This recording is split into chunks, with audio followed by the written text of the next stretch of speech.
अश्वत्थामा को पराजित कर दिया, कर्ण को अचेत कर दिया, दुशासन को अचेत कर दिया, दुर्योधन को परास्त कर दिया। ये सब लोग युद्ध का मैदान छोड़ करके भागने के लिए विवश हो गए। युधिष्ठिर को अगर मार भी दिया तो भी युद्ध समाप्त नहीं होगा, क्योंकि कृष्ण के जीवित रहते हुए युद्ध समाप्त नहीं हो सकता और कृष्ण को नहीं मारा जा सकता। लक्ष्मण की मृत्यु हो गई दुर्योधन की आंखों के सामने, उसके ज्येष्ठ पुत्र का अवसान हो गया, क्रोध से पागल हो गया और कहा वध करो इस अभिमन्यु का। एक 16-17 साल के बालक ने महाभारत के युद्ध में जिस तरीके से युद्ध किया है, अपने नाम को यश कीर्ति के साथ अजर अमर कर दिया। युद्ध में कहीं परशु, कहीं भाले, कहीं तलवार, कहीं धनुष, कहीं बाण, कहीं रथ के पहिए, कहीं घोड़े, मनुष्यों का तो रक्त संहार होकर के ढेर का ढेर लगा हुआ है। रथ का पहिया उठा करके 7 महारथियों से लड़ता हुआ वो योद्धा चक्रव्यूह को भेद करके, कौरव सेना को त्रस्त करके, नष्ट करके, उनके सेनापतियों को छठी का दूध याद दिला करके परम गति को प्राप्त हुआ। समुत्कर्ष समिति से जुड़ी सभी जानकारियां प्राप्त करने के लिए हमारे YouTube चैनल समुत्कर्ष समिति को अवश्य सब्सक्राइब करें।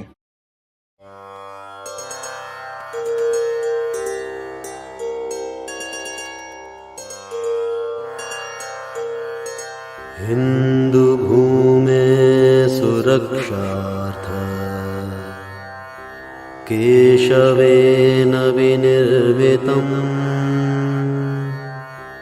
यं संघपोषितं येन गुरुं तं प्रणमाम्यहम्।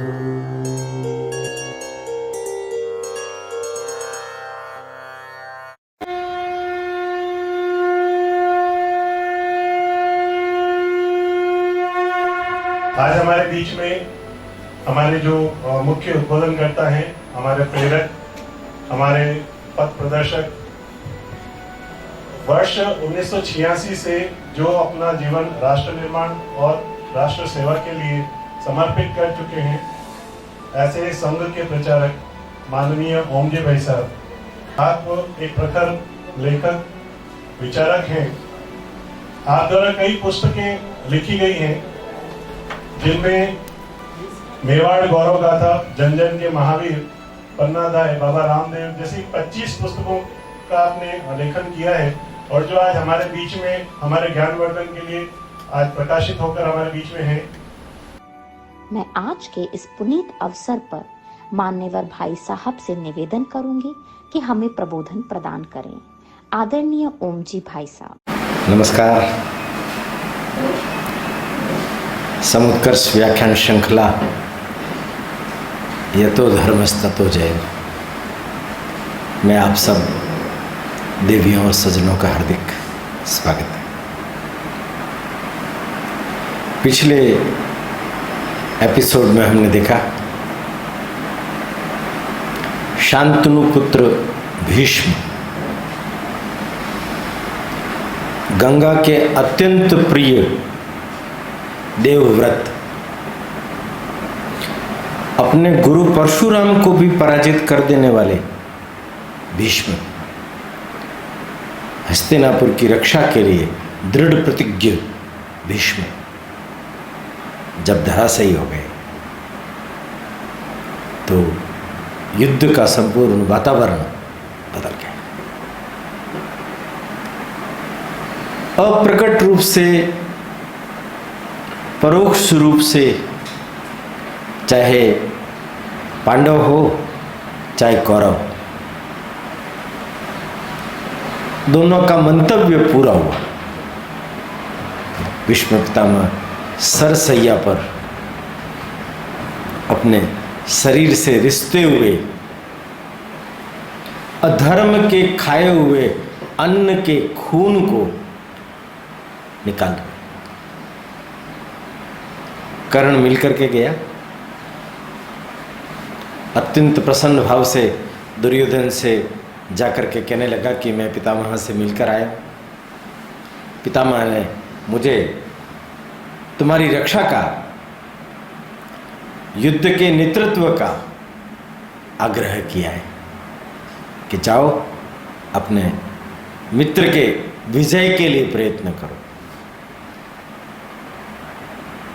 दुर्योधन युद्ध की परिस्थितियां देख रहा था, समझ भी रहा था, किंतु कर्ण जैसे मित्र, अद्भुत योद्धा को वो चाहता तो है, किंतु उसे सेनापति नहीं बना सकता। कृपाचार्य, द्रोणाचार्य, अश्वत्थामा, इन सब के नाराज होकर के युद्ध छोड़ करके चले जाने का भय उसके मन में सता रहा था। उसने मित्र का अभिनंदन किया। अब तुम पूरी तरह से भीष्म पितामह के साथ में युद्ध नहीं करूंगा उस प्रतिज्ञा से मुक्त हो गए हो। अब मैं तुम्हारे ऊपर पूरी तरह से आश्वस्त हूं। तुम युद्ध करो और पांडवों का वध करो, मुझे विजय दिलाओ। किंतु मित्र, आज मैं तुमसे एक सलाह लेना चाहता हूं कि भीष्म पितामह के अवसान के बाद कौरव सेना का सेनापति कौन होगा? वो दुर्योधन था। वो सब सोच समझ करके युक्ति पूर्वक, कुटिलता पूर्वक अपने मित्र कर्ण के साथ में भी छल कर रहा था। कर्ण समझता था कर्ण की परिस्थितियों में परिवर्तन आया है। कर्ण वो कर्ण नहीं रहा है। कृष्ण से मिलने के बाद, कुंती से मिलने के बाद, चारों पांडवों को अभयदान की प्रतिज्ञा देने का वचन वाला कर्ण है। और भीष्म ने भी उसको क्षमा कर दिया है। यह एक अलग ढंग का कर्ण है। कर्ण समझ चुका, किंतु कर्ण ने कहा हमारी सेना में एक से बढ़कर एक राजा युद्ध कर रहे हैं। वे सभी सेनापति बनने के लिए योग्य हैं, पर उनमें से किसी एक को सेनापति हमने बना दिया तो बाकी सबके विद्रोह कर देने का मन बन जाएगा। वो युद्ध नहीं करेंगे। इसलिए इस परिस्थिति में एकमेव उपाय है। हमारे पास में हमारे आचार्य द्रोण है। वो सर सेनापति पद का उत्तरदायित्व ठीक ढंग से निर्वाह कर सकते। उनके कारण से किसी भी प्रकार का भय नहीं रहेगा और वो भी पूरे मनोयोग से कृपाचार्य और अश्वत्थामा के साथ में युद्ध कर पाएंगे। दुर्योधन उठे, कर्ण को गले लगा लिया। मित्र, तुमने मेरी उलझन को दूर कर दिया। मैं सोचता था कि मैं तुम्हें सेनापति नहीं बनाऊंगा तो तुम नाराज हो जाओगे, पर आज तुमने इतना बड़ा विशाल हृदय का, उदार हृदय का परिचय दिया है।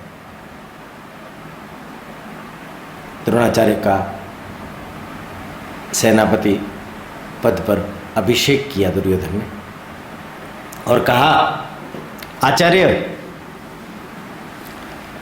अब कौरव सेना की विजय आपके हाथ हो। दुर्योधन ने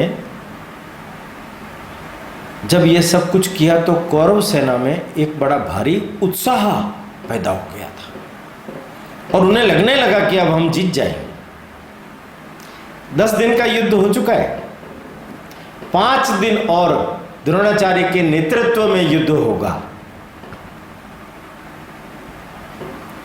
कर्ण के साथ, दुशासन के साथ शकुनी के साथ बैठ करके दुर्योधन ने एक योजना बनाई।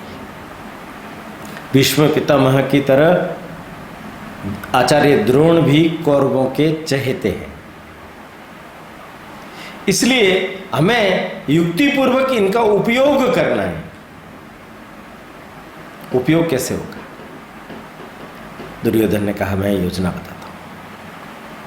सलाह करके द्रोणाचार्य के पास पहुंचे, प्रणाम किया और कहने लगा दुर्योधन, आचार्य प्रवर, मैं आपके पास में एक विशेष उद्देश्य से आया। आप हमारे सेनापति हैं। मैं आपको पांडवों के वध के बारे में नहीं बोल रहा, मैं केवल युधिष्ठिर उसको जीवित बंदी बना लेने के बारे में आग्रह कर रहा हूं। क्या आप मुझे ऐसा वचन दे सकते हैं कि मैं युधिष्ठिर को जीवित पकड़ करके बंदी बना दूंगा? द्रोणाचार्य को भी आश्चर्य हुआ। तो तुम पांडवों के वध के इच्छुक नहीं हो? उनका नहीं, मैं केवल मात्र युधिष्ठिर को बंदी देखना चाहता हूं, उससे हमारी जय हो जाएगी, विजय हो जाएगी। द्रोण प्रसन्न हो गए, उन्होंने प्रतिज्ञा की मैं युधिष्ठिर को बंदी बनाऊंगा। दुर्योधन को मालूम था कि कौरव विजित नहीं हो सकते, पांडवों की ही जय होगी। युधिष्ठिर को अगर मार भी दिया तो भी युद्ध समाप्त नहीं होगा, क्योंकि कृष्ण के जीवित रहते हुए युद्ध समाप्त नहीं हो सकता और कृष्ण को नहीं मारा जा सकता, द्रौपदी को नहीं मारा जा सकता, कुंती को नहीं मारा जा सकता। तो फिर क्या किया जाए? तो कुटिलता पूर्वक युधिष्ठिर को बंदी बना करके फिर से उसके साथ जुए के पासे फेंके जाए, फिर उस धर्मात्मा का दुरुपयोग किया जाए, फिर से उसे थोड़ा सा राज्य दे करके कपट करके छल के साथ में फिर से वनवास भेज दिया जाए। कैसी विचित्र कुटिलताएं! द्रोण समझ नहीं सके, किंतु जब द्रोण ने प्रतिज्ञा कर ली तो युधिष्ठिर ने अपनी मनसा को द्रोण के समक्ष जाहिर कर दी। युधिष्ठिर बड़े भले आदमी हैं। द्रोणाचार्य के मन में भी यह बात सुनकर के दुख हुआ, पर सेनापति थे। 11वें दिन का युद्ध उनके नेतृत्व में प्रारंभ हुआ। द्रोणाचार्य ने अपने शस्त्र कौशल, अस्त्र कौशल के माध्यम से पांडव सेना को हतप्रभ कर दिया। चारों तरफ त्राहिमाम मचा दिया। युधिष्ठिर को केंद्र में रख करके उन्होंने आक्रमण किया। उनकी योजना थी, दोपहर तक के युद्ध में वो युधिष्ठिर के पास पहुंच चुके थे, किंतु सात्यकी, भीमसेन, धृष्टद्युम्न, द्रुपद, विराट, ये सब लोग आगे आ गए। इन सब लोगों के समक्ष भी द्रोण ने अपने शस्त्र कौशल का ऐसा परिचय दिया कि जैसे वो एक साथ एक ही व्यक्ति से युद्ध कर रहे हैं, ऐसे इन 5-7 महारथियों से वो युद्ध करने लगे। उनका दाव पड़ने को ही था। दुर्योधन, दुशासन उनके साथ आ गए थे, अश्वत्थामा उनके साथ आ गए थे, वो पकड़ना चाहते थे। इतने में हड्डियों के ढेर को, लाशों के ढेर को, रक्त की नदियों को पार करता हुआ अर्जुन आ पहुंचा। अर्जुन ने द्रोणाचार्य के हर शस्त्र कौशल को निरस्त कर दिया। द्रोणाचार्य को पीछे हटना पड़ा। उसने बाण वर्षा ऐसी अद्भुत की कि सारी कौरव सेना परास्त होकर के भागने लग गई। संध्या काल हो गया, पहले दिन का युद्ध समाप्त। 12वें दिन दुर्योधन ने सब लोगों के सामने द्रोणाचार्य का अपमान किया। आप तो पांडवों को पकड़ना ही नहीं चाहते, मुझे झूठा आश्वासन दिया, झूठी प्रतिज्ञा की। आप महात्मा लोग हो, आप लोगों की माया आप लोग ही जानते हो। मन दुखी। द्रोणाचार्य को अच्छा नहीं लगा, सब लोगों के समक्ष वो मुझे इस प्रकार की भाषा बोल रहा है। आखिरकार ब्राह्मण थे ना, कह दिया दुर्योधन, मैं अधर्म की भाषा नहीं जानता हूं, तुम जो बात बोल रहे हो मैं अपनी पूरी ताकत लगा करके प्रयत्न कर रहा हूं, पर तुम जानते हो अर्जुन के रहते हुए दुर्योधन तुम्हारी मनसा पूरी नहीं हो सकती। अगर तुम युधिष्ठिर को बंदी बनाना चाहते हो तो तुम ये अर्जुन को युद्ध के मैदान से कहीं दूर ले जाओ। त्रिगर्त नरेश सुशर्मा वहीं थे। उन्होंने जब ये बात सुनी, उन्होंने दुर्योधन को कहा, मित्र मैं तुम्हारे काम आऊंगा। उसने त्वरित गति से दुर्योधन के समक्ष यह प्रतिज्ञा की,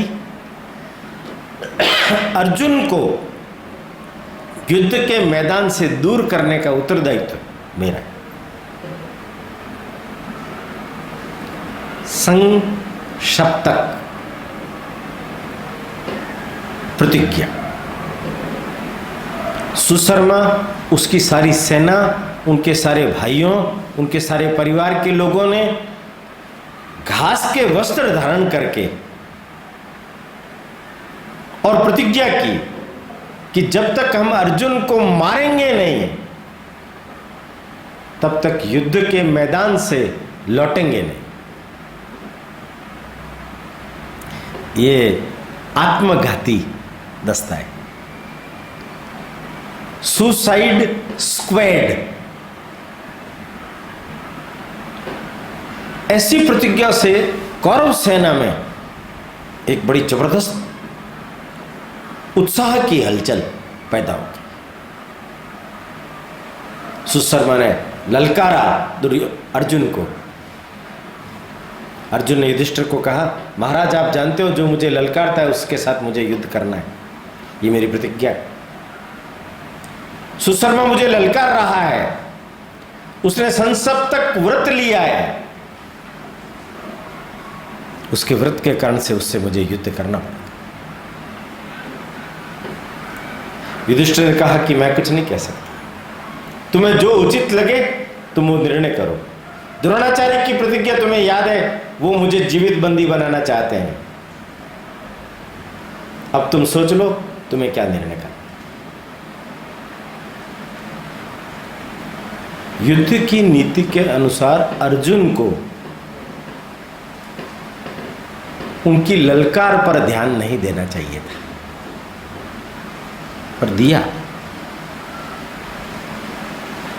दिया और वो उनसे युद्ध करने के लिए चला गया। पीछे सेना असहाय हो गई। द्रुपद पुत्र सत्यजीत पर युधिष्ठिर की रक्षा का उत्तरदायित्व आया। धृष्टद्युम्न, द्रुपद वो उनकी रक्षा कर रहे हैं, द्रोण ने आक्रमण किया।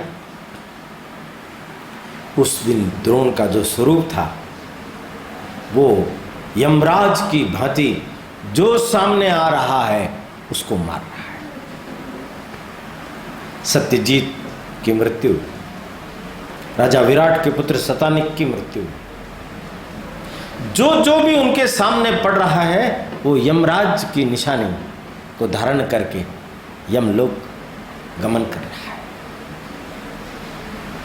उनका काल घातक आक्रमण पांडव सेना को थर्रा गया। न द्रुपद की चली, न विराट की चली, न भीमसेन की चली। इधर अश्वत्थामा, शल्य, शकुनी के दोनों भाई, इन लोगों ने ऐसा विचित्र प्रकार का युद्ध किया कि सब कंपायमान हो चुके। शकुनी का मायावी युद्ध, इन सब युद्धों के बीच में जैसे धृष्टद्युम्न सामने आया, द्रोण को लगा धृष्टद्युम्न का जन्म मेरी मृत्यु के लिए हुआ है। उन्हें मृत्यु का भय लगने लगा, वो उनसे हटकर के द्रुपद से लड़ने लगे। उस दिन सहदेव, नकुल, भीमसेन, इन्होंने भी पूरी ताकत से युद्ध किया। भीमसेन ने दुर्योधन और दुशासन को पछाड़ दिया। वो युद्ध से भागने के लिए विवश हो गए।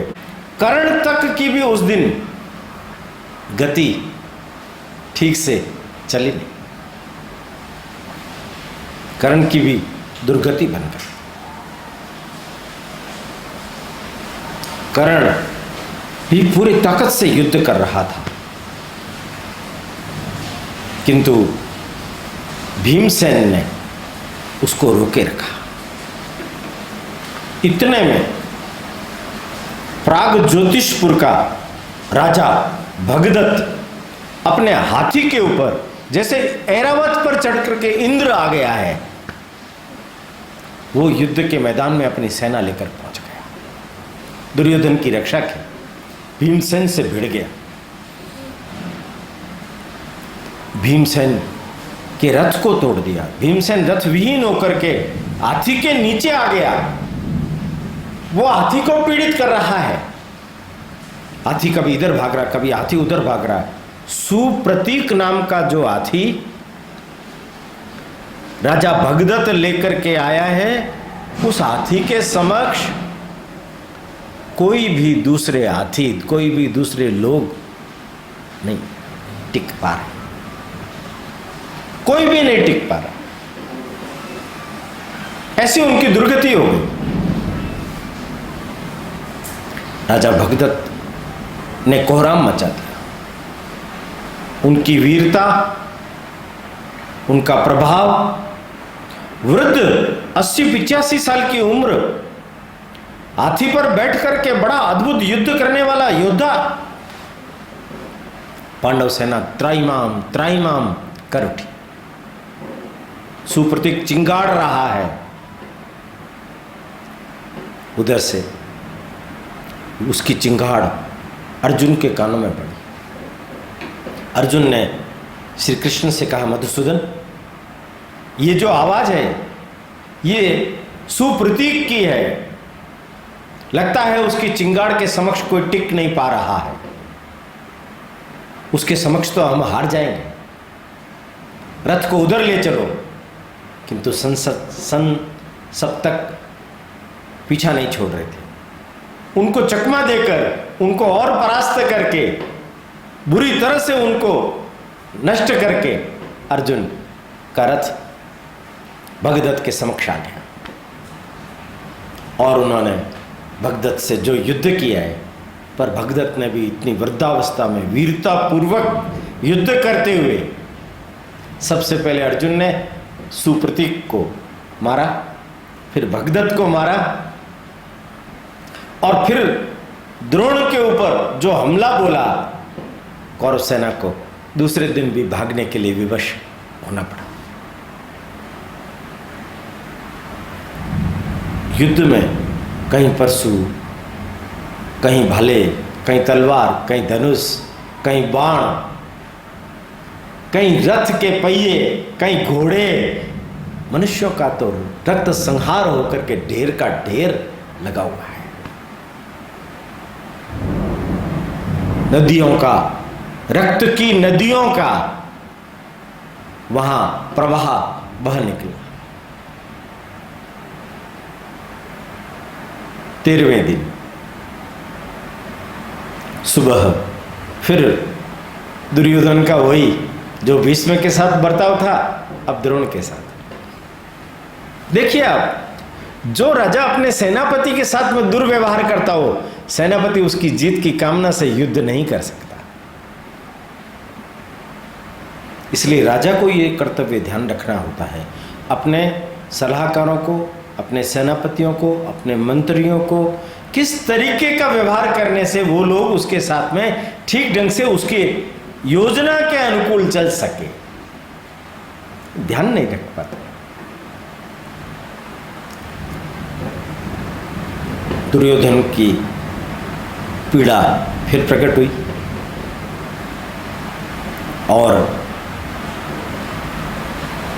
द्रोणाचार्य ने उनके समक्ष यह प्रस्ताव रखा कि जब तक तुम अर्जुन को युद्ध के मैदान से दूर नहीं ले जाते तब तक हम कुछ नहीं कर पाएंगे। उस दिन की योजना बनी, भरपूर षड्यंत्र की योजना बनी, भरपूर अधर्म की योजना बनी और युद्ध के मैदान में युद्ध की संहिता की धज्जियां उड़ा दी गई, कुटिल षड्यंत्र रचे गए।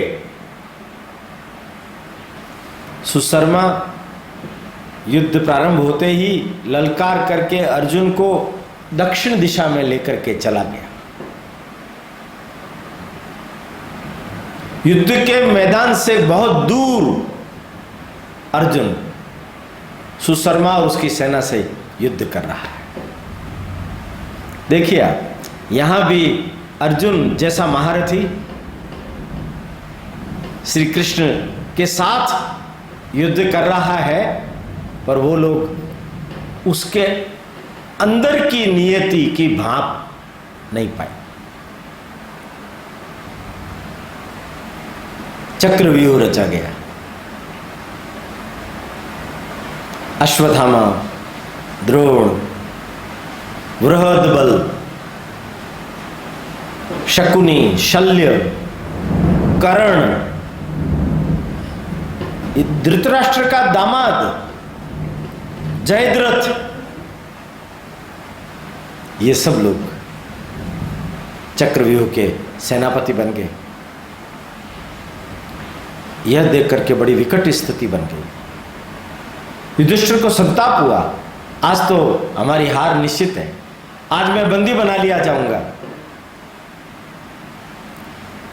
अभिमन्यु, अर्जुन पुत्र अभिमन्यु, सुभद्रा पुत्र अभिमन्यु, उसने कहा पिताजी आपको चिंता करने की कोई आवश्यकता नहीं, चक्रव्यूह के भेदन की विधि तो मैं जानता हूं।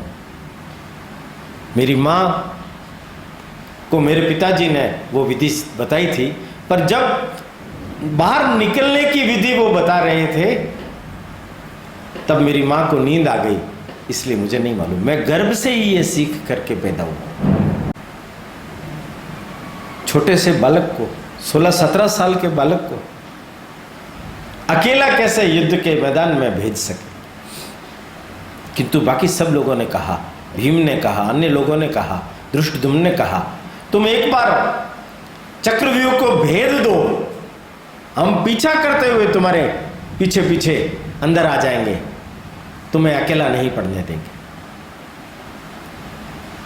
विदना के योग को कौन टाल सकता है। किंतु अभिमन्यु का जो पुरुषार्थ था,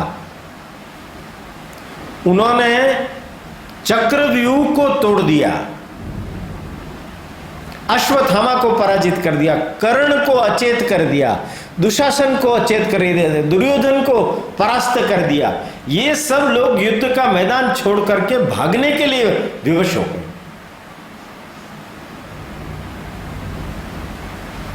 ऐसी जब दुर्गति हो गई इन सब की, और दुर्योधन का पुत्र लक्ष्मण वो उससे भिड़ने के लिए आ गया, एक ही बाण से लक्ष्मण का सिर धड़ से अलग कर दिया। लक्ष्मण की मृत्यु हो गई दुर्योधन की आंखों के सामने, उसके ज्येष्ठ पुत्र का अवसान हो गया, क्रोध से पागल हो गया और कहा वध करो इस अभिमन्यु का।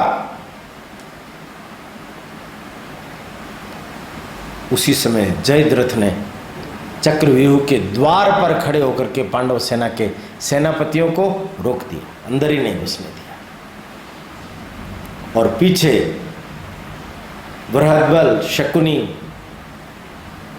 दुशासन, कर्ण, द्रोण ऐसे बड़े बड़े महारथी इकट्ठे हुए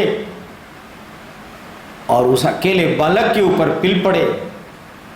युद्ध धर्म की मर्यादाओं को उस दिन नष्ट होना पड़ा, अधर्म का बोलबाला बढ़ पड़ा, युद्ध संहिता की धज्जियां उड़ गई। अधर्म से जब सामने से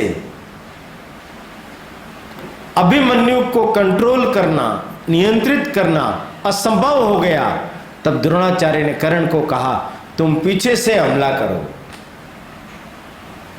इसका सारथी को, इसके रथ को, इसके घोड़ों को नष्ट कर दो।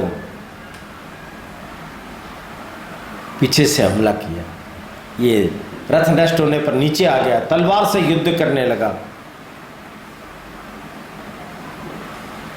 तब दुशासन के पुत्र ने पीछे से हमला करके उसके सिर के ऊपर तलवार मारी, सिर दर्द से आधा ऐसे कट गया।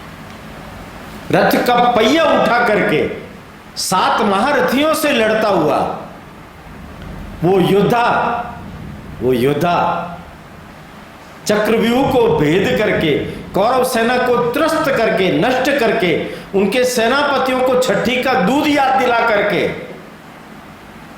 परम गति को प्राप्त हुआ।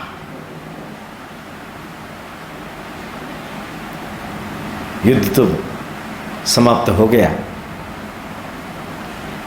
पर कौरव सेना की विजय हुई और पांडव सेना में शोक की एक बड़ी भारी लहर छा गई। उन्हीं को कौन टाल सकता है? उन्हीं को कौन टाल सकता है?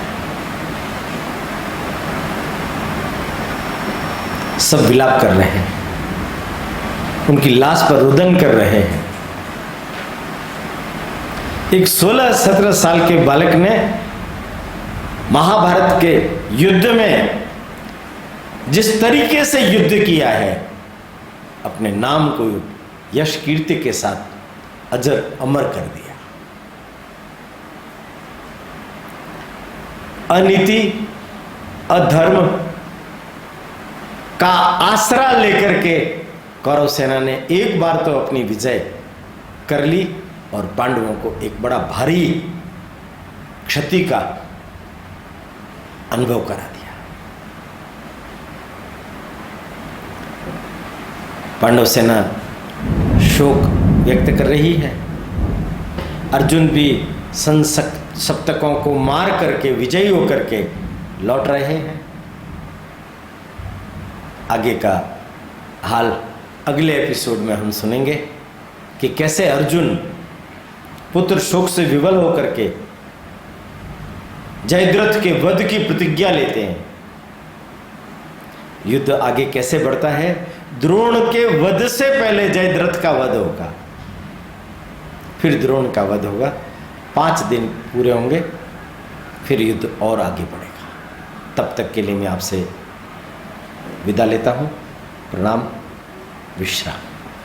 समुत्कर्ष समिति से जुड़ी सभी जानकारियां प्राप्त करने के लिए हमारे YouTube चैनल समुत्कर्ष समिति को अवश्य सब्सक्राइब करें। आप सभी का समुत्कर्ष समिति के प्रति यही स्नेह और आत्मीय भाव बना रहे।